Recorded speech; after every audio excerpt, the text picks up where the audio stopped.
Hey everybody, how you doing? Thank you for turning into this channel. Please subscribe and hit that bell so you know when I come on and make another video. Thank you for tuning in again to Where You've Been Sent. My name is Cynthia Richardson, and today we are going to be talking about romantic relationships. Um, if you follow my Facebook page, which is also called Where You've Been Sent, this is a topic that we talked about on Tuesday.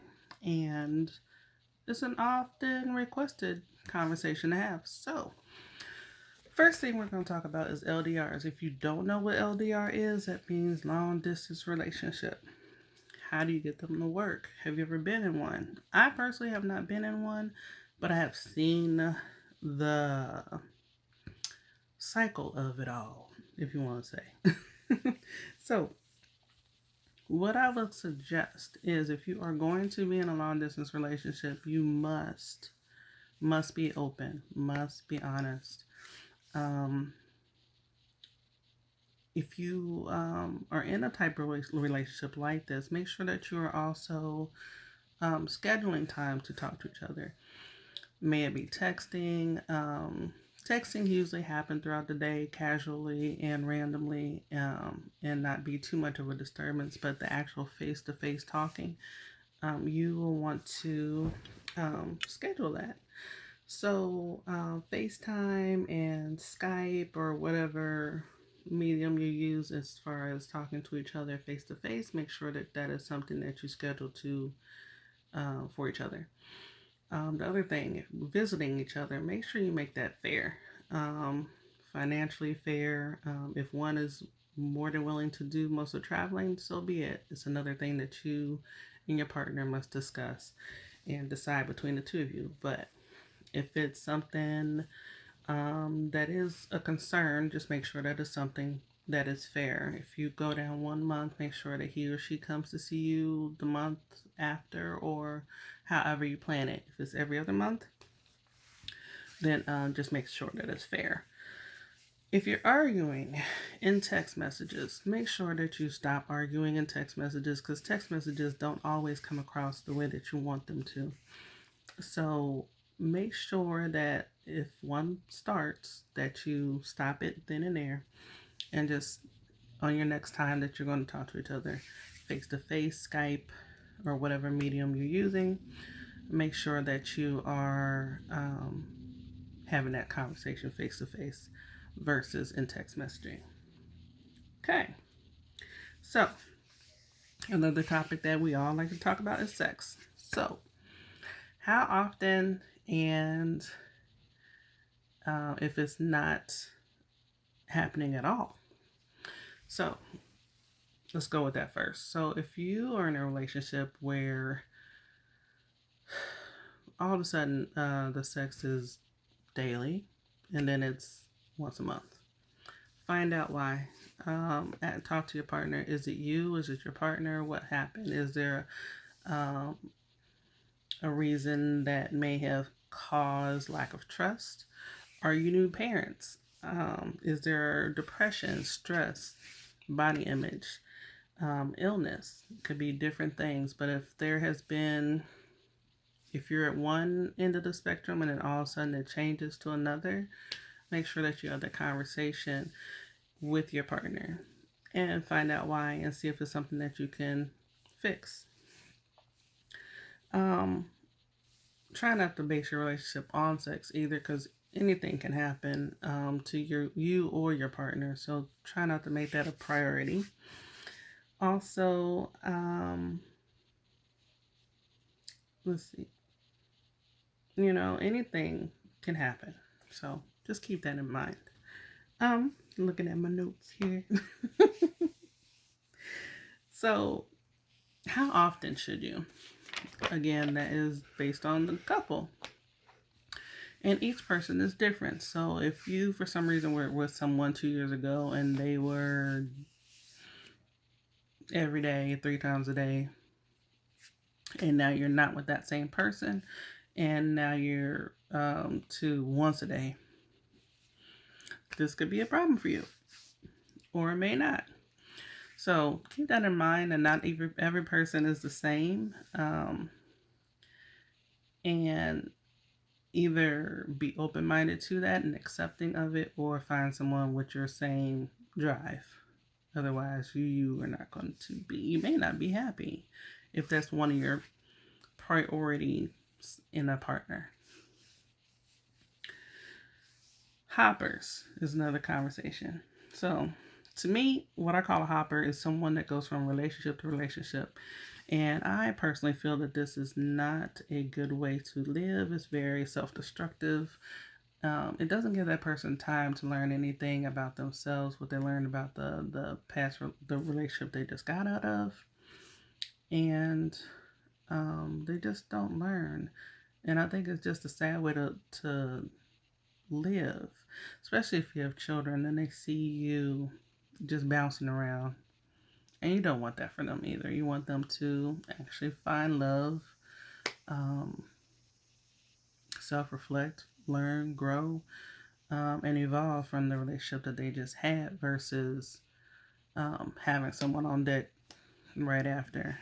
Um, and I think that's very unfortunate. It hurts the people that the hoppers get with. And I'm saying that because that person, like the hopper, already knows, like, look, I'll be with this person for 2 weeks, 4 months, a year, and then I'm going to move on. Whereas the person that's with him doesn't have that idea in their mind, and they're either, quick to fall in love with someone, which is a problem in itself, or they, they could really hurt the other person. And that's not a good way to go either, because this person just, the hopper is just continuing a cycle of just bouncing around, hurting people, and hurting themselves eventually, because it's going to wear them down emotionally at some point. The disadvantage is that it's just a bad message if you have, your kids. If you have a bad, that's just a bad message. And you just don't make time to learn. So those are two disadvantages that I see to being a hopper. Any advantages? I don't see any advantages of doing it at all. Again, these are just my opinions. So if you have any comments or anything at the bottom, go ahead and go for it and let me know what you think. But yeah, hoppers, no. Next topic, cheating. Cheaters. Why? No idea. And everyone has their own reasons as to why they've cheated. It's usually, a lot of people say it's because they wanted to. Some people are because they're bored. Others are saying because they did not receive what they were wanting from the person they were with, so they found it elsewhere. Why do they not leave that person? Different reasons. Financial, children. That person's a good person. Sometimes that person is just being selfish. The cheater just being selfish, and the person that they're cheating on is actually a good person to them. Some people say they don't know why. Regardless of the reason, I personally do not feel that it's a good reason. Just leave the person. Go and be who you want to be with whomever you want to be, and leave that person. You're just hurting themselves and possibly hurting you in many ways. The next topic, doms and subs. So if you're into BDSM, so this is very consensual. So there are rules to this. You make your own playbook. There's power play. You can give orders. There's a dominant person and a submissive person. So you can give orders to the submissive. You can role play. You can be nurses, cops, horses, babies. Everyone has their own fetish. And then there's restraints and punishments. Again, this is all consensual. So whatever you and your partner plan out, or whoever your playmates are, make sure that you all agree on what the rules are and what the restrictions are and what restraints are allowed, and all that. So it's not your normal basic vanilla type of sex. It's just it's not normal. It's not normal. But it's, it's whatever you want it to be.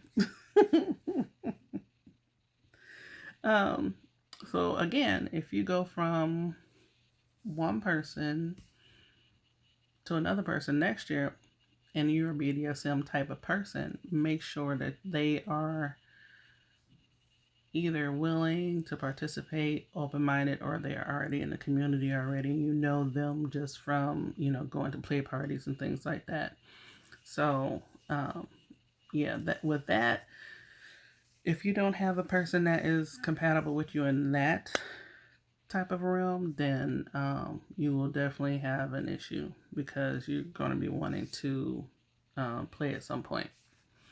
So, the next point, poly versus open. So, a poly relationship is where there's a main couple and they're actually looking for an outside or side chick, side dude.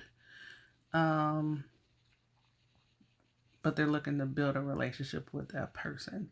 And again, this is all consensual. This type of relationship has rules as well, and each one is different. Each poly relationship is different. Like I said, there's a main couple, and then there's the other person. So the wife may have a girlfriend, the husband may have a girlfriend. They may never interact.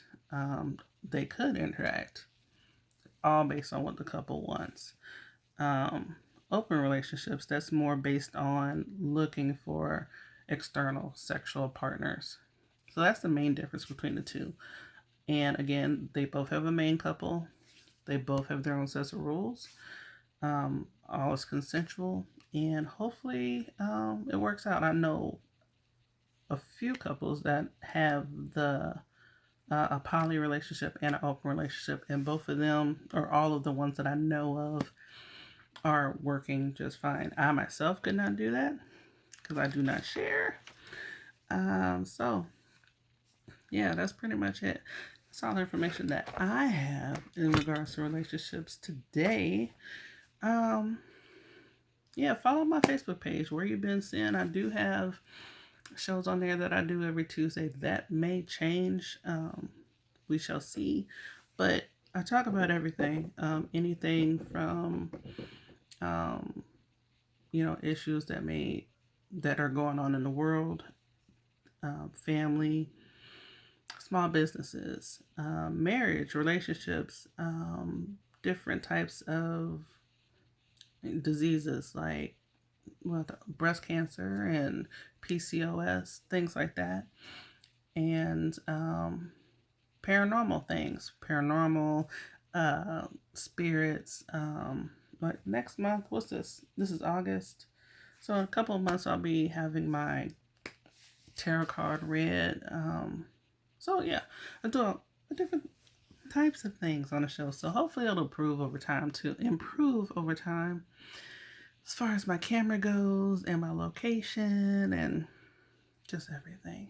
But I do appreciate you for watching, and hopefully you'll watch some more videos.